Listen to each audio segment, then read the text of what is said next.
What's up guys, it's Ollie here, and today I'm bringing you another installment in my squad builder series. And as you can see, I've built a nice little hybrid squad with a bit of Liga BBVA on the left generally, and then on the right is the Premier League, and I've got down the middle a bit of Eredivisie. I found it a very, very good squad. It dominated a lot of possession and it's got a lot of pace at the back and up top, thinking that you've got the likes of Morales and Afellay, who they have almost 90 pace, so it helps out a lot. And it's generally a non-rare squad, so that makes it very, very cheap and makes it easy if you want to make it a second squad or you're just starting out on FIFA. I'd highly recommend it. The only expensive player, well, I say expensive, it was only like just over 1k, was De Gea in goal. But a player that you don't really, probably won't really know about in this squad is Wijnaldum, who just scored the goal. I've got him in strike. He originally plays cam, but I converted him up to strike, and you can buy him in strike. I think I actually bought him in strike only for like, I think it was like 700 coins, so I'll definitely make a bit of profit on that.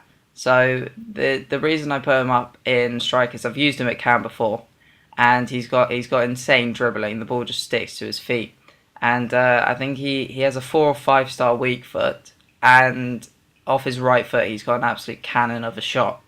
So I thought if he gets through 1-on-1, he can blast it past the goalkeeper, and he's got the dribbling so he can take it around. He's got very good acceleration, even though it may not say in the stats. Like, he's got decent pace, but it feels a lot more than what it says. So I just thought it would be a nice cheap striker for me to have, and then I can play Maya in behind.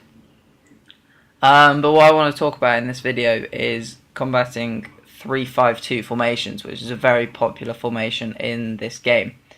Now, the thing with 3-5-2 is it's very much a counter-attacking formation if you think about it, because you've only got three out-and-out defenders. You've got defensive midfields that'll get back, and you've got the midfielders that, depending on who they are, will probably get back as well. But you've got to think that if it's three at the back, then if you play three up top, then it's going to be one striker or one attacker on one defender. So I find it very good if you play something like I've got a 4-3-3, which combats it really well, or if you play a 4-3-2-1, you can do that, and that just means your wingers are basically tucked in a bit more, and they're almost like second strikers, which is very good if you have someone like, I don't know, I'm Robin, who is great on the wing, but you would quite like to play him central, so you can play that formation. So as you can see, I've come up against another 3-5-2 formation. So one thing about the 3-5-2 is when you play it, because it's got a lot of attacking threat, generally you will score a lot of goals off the counter attack. Just like I have here, I picked up the ball at the halfway line. If you have three up top, what it means if you're not playing the two forwards as wingers, then the two wingers will, so Morales and Afellay in this case, spread wide, which is what happened.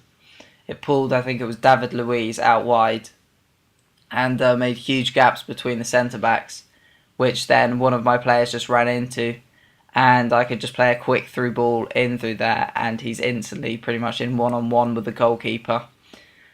So that's generally what you have to do with 3-5-2, is you can hit them on the counter attack and always watch your wingers, not to pass to, but to see if they're pulling the centre backs out of position. Because if they're playing attacking wingers, then they won't track back as much, and that means that you can easily get in behind. So as you can see here, I've scored a counter attacking goal with the pace of Kevin Morales is being chased by, I think it was Vidic, which I thought was a bit strange, because generally if you use a 3-5-2 formation, you want the fastest centre backs at the back, like the fastest ones possible that you can get for whatever team you're building. But even if you don't have that fast centre backs, he's got company and David Luiz as well.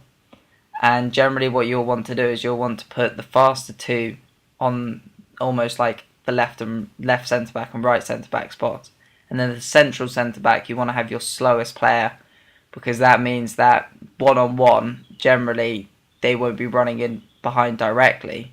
But like this, I could easily exploit the fact that he had Vidic slow and Kevin Morales easily ran away and go one-on-one. So I'll just talk about the squad a bit more now. And so I find that on the right wing, Kevin Morales, he frustrated me a bit because he gets a lot of chances, he gets a lot of one-on-ones and everything. But a lot of the time he doesn't take them. I don't know why, but his finishing just doesn't seem to be great. I don't know if it was just me on the day with him, or it's him generally. But I've used him before, and I found that his finishing, for some reason, I just can't use. And like you saw me earlier, I scored with him, but I came off the post and rolled across the goal line, just about went in. But I always keep him on just because he's what I call a match winner, which is he gets the chances, and then sooner or later he is going to score one. So you just got to sort of hang on in there with him. Go through all the bad patches where you miss the one-on-ones. You may get tackled straight away like this, but he gets the ball back. So you just gotta keep plugging away with him, and he will get you the goal that could win you the match and win you the Gold Cup. You don't know. And then on the other side is Afellay. I didn't really notice him. I'm not gonna lie. I didn't notice him as much as Morales. He doesn't seem to get as many chances, but like this, he's always there on the wing. He's always there in case you need to nick a goal, or you need, say, to switch play, just to if they go down to 10 men, just to tire their players out, or just if he's on the overlap or anything, he'll always be there. And I'd just like to say this team, I'd gone through to the semi-final all playing together, and then I'd gone, and then a day later I played the final. And this was the first game on, and I came up against this team in the final, and I did not think I was going to win it one bit. But thankfully, I'm going to wreck it for you, I did win it, and I did win the Gold Cup with this team. But this bit here annoyed me a fair bit because, yeah, I got taken out, and the penalty was it was a penalty and a red card. But I'd scored with Morales, and I thought if I hadn't scored that with Gabby, I would have been very annoyed with EA, because Morales had put that in the back of the net, and I thought that they should just play on, let me score. And because I was only one goal ahead, it would have taken him just one goal to be back into the game, and it could be a different game. But he did finish it quite nicely, and Matt Hummels getting the corner. This team isn't the tallest of teams, but it did get me a couple goals from set pieces. If you know what you're doing with corners and where you like to take them, where you fire them in, it's got some good corner takers. So you're always in with a chance. And I just like to say with this goal, this guy's down to 10 men, so you can easily exploit the overlap on the other side, which will generally happen with FIFA, because it's not that intelligent when it comes to what you should do with 10 men. They always just leave a gap. So if you just suck them in on one side, then just switch the play, and you'll generally always have an overlap, which is what I had. And Leroy Fer just got a nice little goal. Here again, it's just they just leave a hole, really, where in FIFA. I'm not sure why they do that. Which is why if I ever get someone sent off, which I hardly ever do, luckily, it just means that I always sub them. If they're defence, I always sub someone in there, even if it's a defensive midfielder, anybody, I will sub them in, because FIFA just leaves a hole there. Or you can change the system up, so you could, if you're playing 3 at the back, you could move to 4 at the back, or anything that you think will help fill that hole in the defence. But here you go, you've got Wijnaldum showing a bit of pace, a bit of strength, and good composure to finish off. And I think that is the game right there. And it ended, I think it was 6-1.